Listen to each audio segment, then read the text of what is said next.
Hey, welcome back to Shadow Shorts. If we've never met before, my name is Jeff Echols. I am a senior advisor and the head of marketing for Shadow Partners. And every weekday, I bring to you an interview, a conversation with an expert or a thought leader in the realm of innovation for the built environment. And today is no different.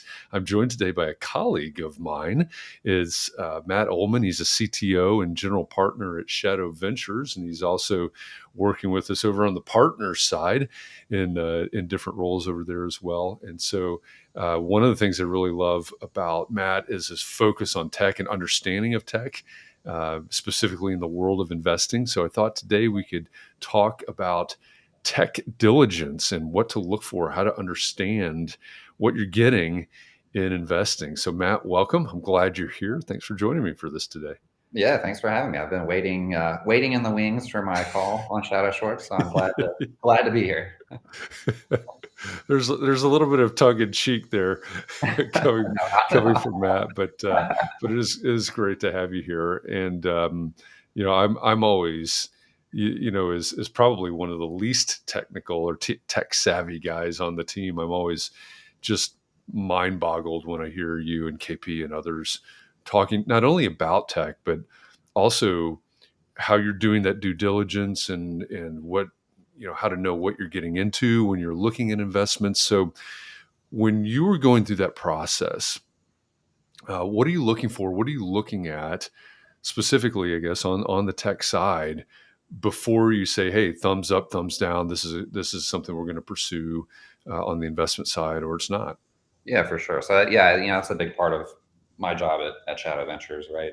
As a CTO, that's kind of why KP originally brought me in. I think my job has morphed a little since then to other things, but it's the thing that I enjoy doing the most. And I think it's super important. A lot of investors, I feel like, especially at seed stage where we invest, a lot of people kind of brush over the tech diligence. And I've gotten some nasty DMs before from people about, that doesn't matter. Like, why are you even wasting your time doing that? It doesn't matter. But I actually think it's pretty important. I mean, after all, if you're investing in a tech company, part of what Mm. you are investing in is the tech.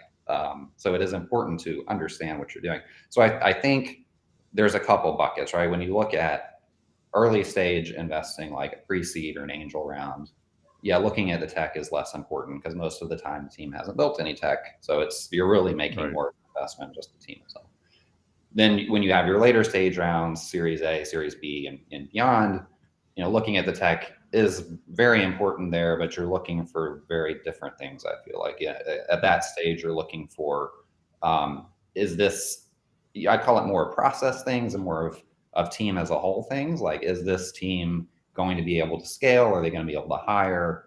Are they going to be able to scale up users or transactions or whatever it is that they need to scale up to support very rapid growth?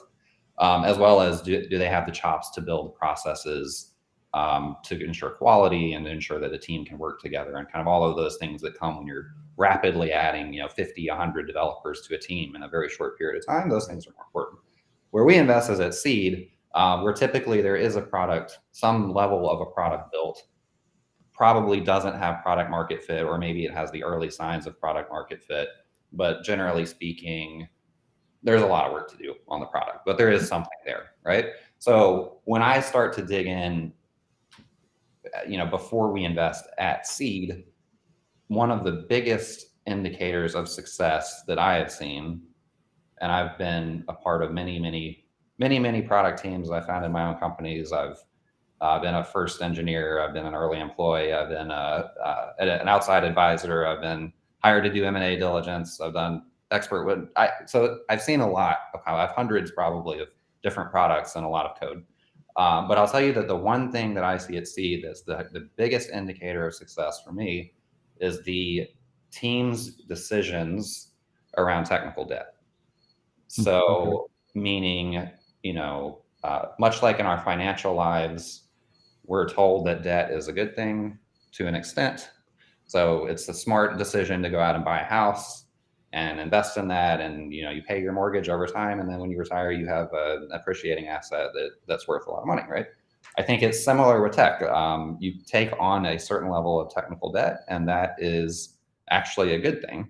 And many developers and many software engineers, when they hear that, they get antsy, and they go, "What do you mean tech debt's a good thing? Technical debt?" We're kind of told throughout our whole careers, in college and in our working in our corporate lives, that technical debt's a bad thing, and technical debt will sink your product, and it should be avoided at all costs.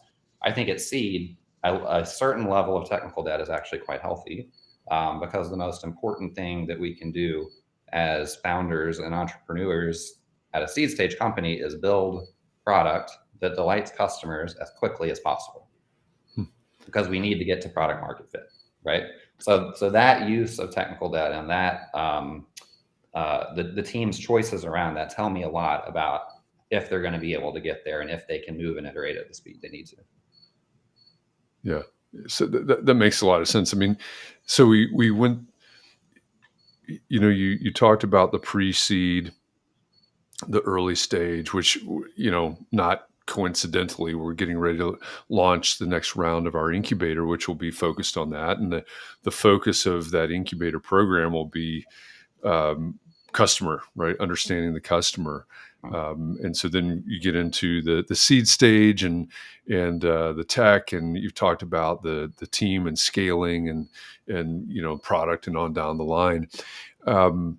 So we obviously, there's an evolution there, and there's a spectrum there as we look at the different stages of a company, of a startup. When you're talking about the tech deck, help somebody like me that doesn't, or tech debt, help somebody like me that doesn't necessarily understand what that is. What's a good definition, easy definition for tech debt?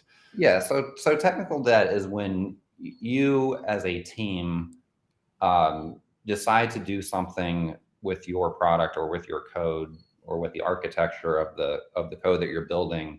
You make a choice to do something that's a short-term decision that maybe doesn't Got it. scale in the future. So, for Got it. example, you might choose to, knowing that your current product has 0 users or maybe 1 or 2 users, you may know that the way that you're building this right now, if you were to suddenly add thousands or hundreds of thousands or millions of users, like, it probably would crumble and break and explode and it would not work at all, right?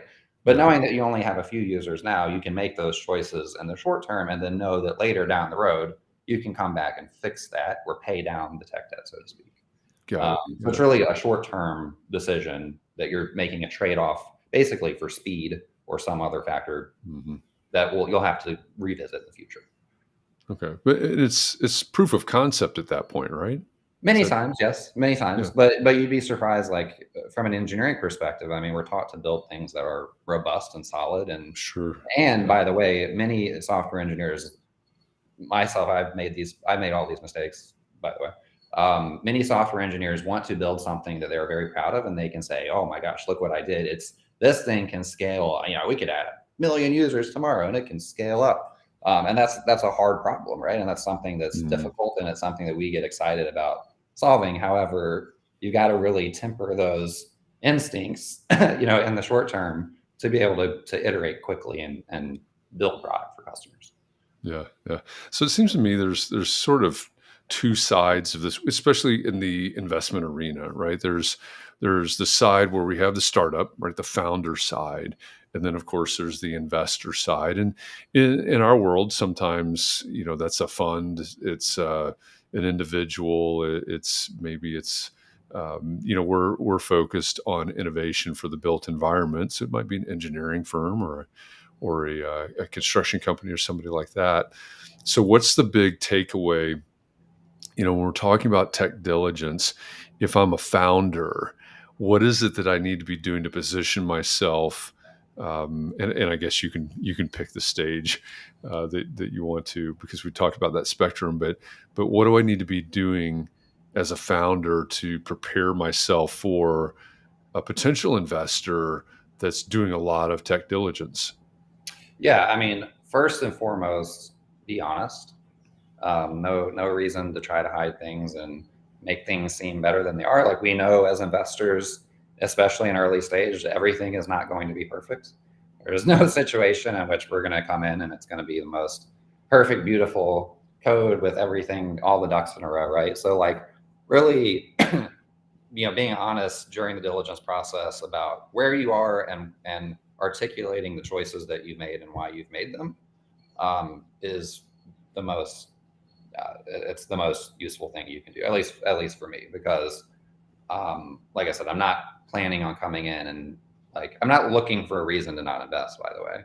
Yeah. Like it's really more of understanding where you are so that when we do invest, we know that we're allocating the proper money and the proper resources to get you to hit your milestones. And if you're covering things up and saying like, oh well, we're ready to go, we got these features built, or we can scale to this amount, and that's not true, but your plan is we're going to take on funding and then start doing those things, then we're all going to be in a big pickle down the road. So we really just want to better understand, kind of as trusted advisors or board members or, fiduciaries of the company, even when we invest, like, is our money going to actually be able to do the things that you're planning on doing, or do we need to plan for more?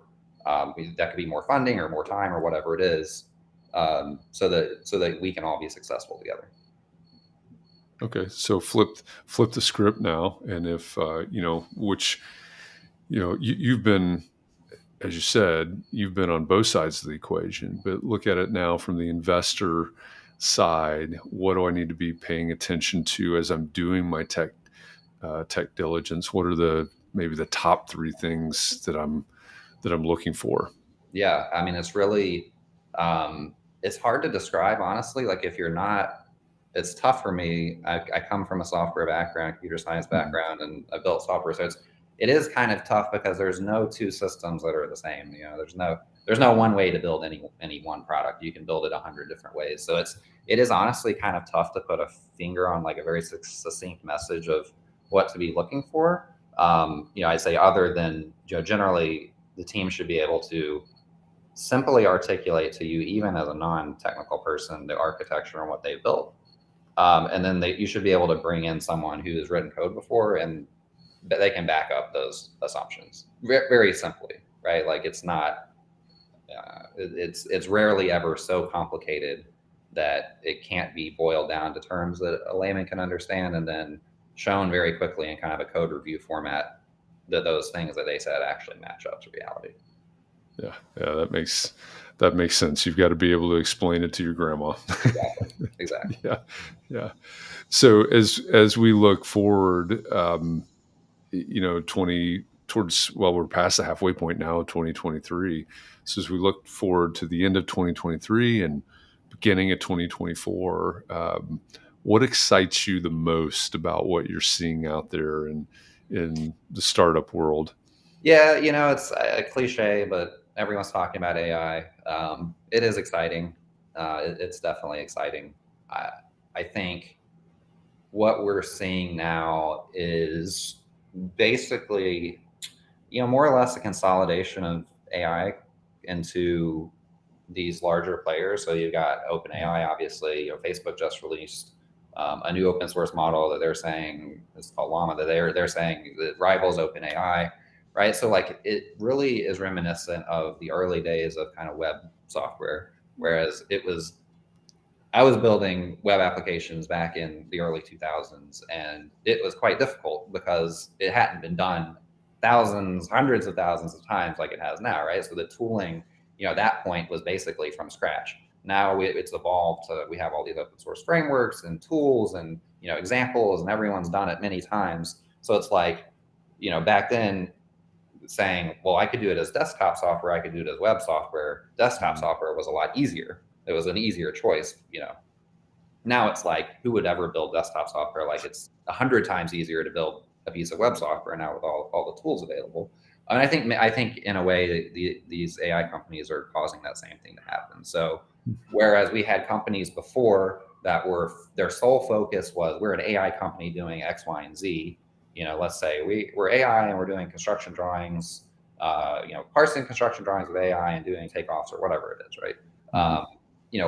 That is being commoditized now, where in OpenAI, you can basically plug that in. So everyone is going to be able to do that. So now it's gone from that you're a company to very quickly, like you're a feature and, Procore or whoever is going to be doing that. So it's like almost table stakes at this point.